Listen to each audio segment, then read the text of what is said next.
ko siya ng chicken powder at saka kaunting salt, saka pepper. Ayan po, malapit na siyang maluto. Alalay lang, huwag sunugin yung bawang. Kasi pag nasunog yung bawang, kapait. Golden brown lang siya. Okay na yan. Luto na siya. Hininaan ko na kasi yung apoy kaya nagbula yung. Kasi luto na siya. Nasusunog yung bawang.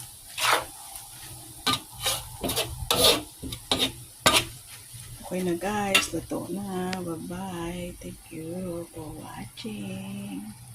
Yan po ang ating bawang with escalope. Pwede mo siyang gamitin kahit saan.